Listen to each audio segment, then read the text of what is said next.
बिहार के चुनावों में आखिर कौन जीतने वाला है, कौन सरकार बनाने वाला है, इसका पता चल चुका है।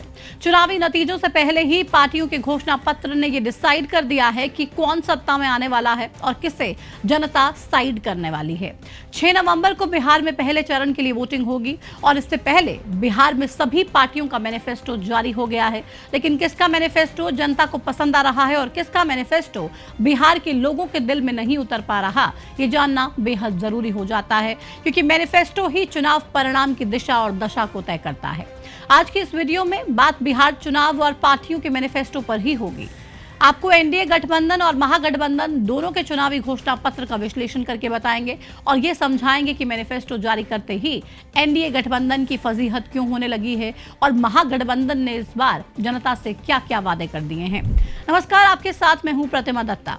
बिहार का चुनाव सिर्फ एक राज्य का चुनाव नहीं, बल्कि केंद्र सरकार का भी एक तरह से इम्तिहान ही है, क्योंकि ये चुनाव न सिर्फ बिहार की सरकार का फैसला करेगा, बल्कि केंद्र में एनडीए की सरकार कब तक और कितने दिनों तक रहेगी, इसका भी संकेत देगा। इसलिए ये चुनाव बीजेपी और एनडीए के लिए साख का सवाल बना बैठा है और यही वजह है कि एनडीए ने इस चुनाव के लिए अपने मैनिफेस्टो में खूब लोक लुभावन वादे कर दिए हैं। तो चलिए पहले एनडीए के ही मैनिफेस्टो का विश्लेषण करते हैं, उसके बाद महागठबंधन के मैनिफेस्टो के बारे में आपको बताएंगे।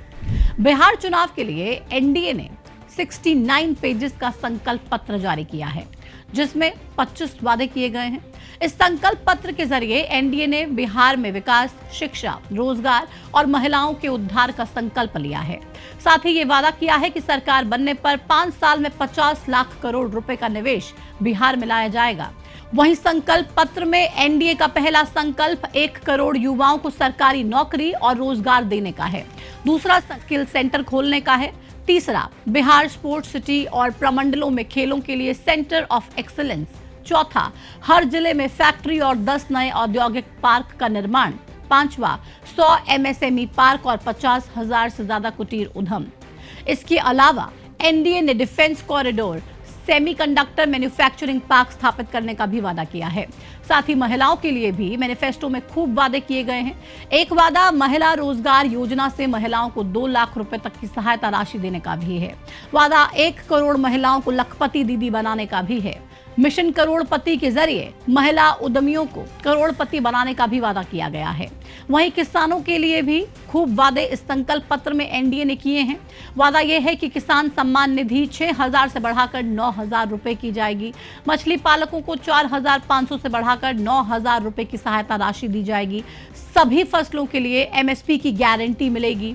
इसी तरह शिक्षा के लिए भी एनडीए के संकल्प पत्र में कई वादे किए गए हैं, जिनमें एक वादा है हर अनुमंडल में एससी वर्ग के विद्यार्थियों के लिए आवासीय विद्यालय देने का। 15 उच्च शिक्षण संस्थानों में पढ़ने वाले सभी अनुसूचित जाति वर्ग के विद्यार्थियों को हर महीने 2,000 रुपए। गरीब परिवारों के छात्रों को केजी से पीजी तक की मुफ्त शिक्षा। वहीं स्कूलों में मिड डे मील के साथ पौष्टिक नाश्ता देने का वादा भी किया गया है और ये भी कहा गया है कि 5,000 करोड़ रुपए से जिलों के प्रमुख स्कूलों का कायाकल्प किया जाएगा। तो ये तो थे एनडीए के वादे, जो उन्होंने चुनाव जीतने के लिए बिहार की जनता से किए हैं और चुनाव जीतने का दम भी भरा है। लेकिन एनडीए के ये वादे महागठबंधन के वादे से काफी मिलते जुलते दिखाई दे रहे हैं। एनडीए की तरह महागठबंधन ने भी करोड़ों लोगों को सरकारी नौकरी देने का वादा किया है। महागठबंधन का वादा है कि वो एक परिवार को एक सरकारी नौकरी देंगे। इसके अलावा महिलाओं को एनडीए ने जहां लखपति दीदी बनाने का लक्ष्य रखा है, तो वहीं महागठबंधन ने महिलाओं के लिए माई बहन मान योजना के तहत 2,500 रुपए हर महीने 5 साल तक देने का वादा किया है। अब बात किसानों की। दोनों ही गठबंधनों ने अपने अपने मैनिफेस्टो में किसानों को लुभाने के लिए कई वादे किए। एनडीए ने जहां 9,000 रुपए किसान सम्मान निधि के तहत देने का वादा किया, तो वहीं महागठबंधन ने छोटे किसान की कर्ज माफी, मुफ्त में सिंचाई के लिए बिजली देने का वादा किया है। इसके अलावा शिक्षा के क्षेत्र में महागठबंधन की ओर से 136 ब्लॉक में नए डिग्री कॉलेज खोलने का वादा किया गया है और प्रतियोगी परीक्षाओं की फीस खत्म करने का वादा किया गया है। वहीं एनडीए का वादा नए कॉलेजेस खोलने और गरीब परिवारों के छात्रों को फ्री में पढ़ाने का है। अब अगर इन दोनों ही गठबंधनों के मैनिफेस्टो का विश्लेषण करें, तो ये समझ में आता है कि दोनों ही पार्टियों ने अपने घोषणा पत्र में केंद्र में युवाओं, किसानों और महिलाओं को रखा है, जो बिहार की सियासत के हमेशा से ही केंद्र बिंदु रहे हैं। हालांकि बीजेपी ने ज्यादा फोकस महिलाओं पर किया है। वहीं महिलाएं जो पिछले कई चुनावों में बीजेपी की कई राज्यों और देश में नैया पार लगा चुकी हैं, इसलिए इस बार भी बीजेपी और बीजेपी समर्थित एनडीए का फोकस महिलाओं पर ही सबसे ज्यादा है। वहीं कांग्रेस और आरजेडी की ताकत युवा है, इसलिए महागठबंधन ने युवाओं के लिए रोजगार के दावों का पिटारा खोलकर अपनी सियासत साधने और सत्ता में वापसी की राह तलाशने की कोशिश की है। लेकिन अब सबसे बड़ा सवाल ये कि आखिर सरकार कौन बनाएगा। तो इस सवाल का सटीक जवाब तो 14 नवंबर को रिजल्ट आने पर ही पता चल पाएगा। लेकिन अभी जो हवा है वो कभी एनडीए की तरफ गोता खा रही है तो कभी महागठबंधन की ओर।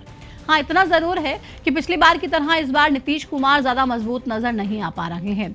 बीजेपी फ्रंट फुट पर खेल रही है, शायद इसीलिए एनडीए के अंदर सीट शेयरिंग से लेकर चुनाव प्रचार तक हर जगह खींचतान देखने को मिली। अब संकल्प पत्र जारी करने के दौरान ही आप देख लीजिए, महज 26 सेकंड में एनडीए ने अपना संकल्प पत्र जारी कर दिया और फिर बिना मीडिया से बात किए ही नीतीश कुमार, जेपी नड्डा और चिराग पासवान वहां से चले गए। इसको लेकर अब कांग्रेस और आरजेडी के नेता बीजेपी को खूब लपेटे में ले रहे हैं। कांग्रेस नेताओं ने तो बीजेपी का मजाक बनाते हुए यहां तक कह दिया कि प्रधानमंत्री ने युवाओं को रील बनाने की बात कही थी। शायद इसी बात से प्रेरणा लेते हुए बिहार में एनडीए नेताओं ने अपने चुनावी घोषणा पत्र की प्रेस कॉन्फ्रेंस भी मात्र 26 सेकंड में निपटा दी। वहीं आरजेडी ने कहा कि ये एनडीए का संकल्प पत्र नहीं, सॉरी पत्र है। ऐसे में अब एनडीए के नेताओं में ये खींचतान उसे चुनाव में कितना नुकसान पहुंचाती है, ये पहले चरण की वोटिंग यानी कि 6 नवंबर को पता चल जाएगा। लेकिन इतना जरूर है कि बिहार की चुनावी हवा इस बार एक तरफा तो बिल्कुल भी नहीं है और नतीजे भी किसी एक पार्टी के पक्ष में फिलहाल आते नजर नहीं आ रहे हैं। आपको बिहार चुनाव का रिजल्ट क्या लग रहा है कि क्या होने वाला है और बिहार में अब की बार किसकी सरकार? कमेंट सेक्शन में जुड़िए और बताइए। फिलहाल इस वीडियो में इतना ही। नमस्कार।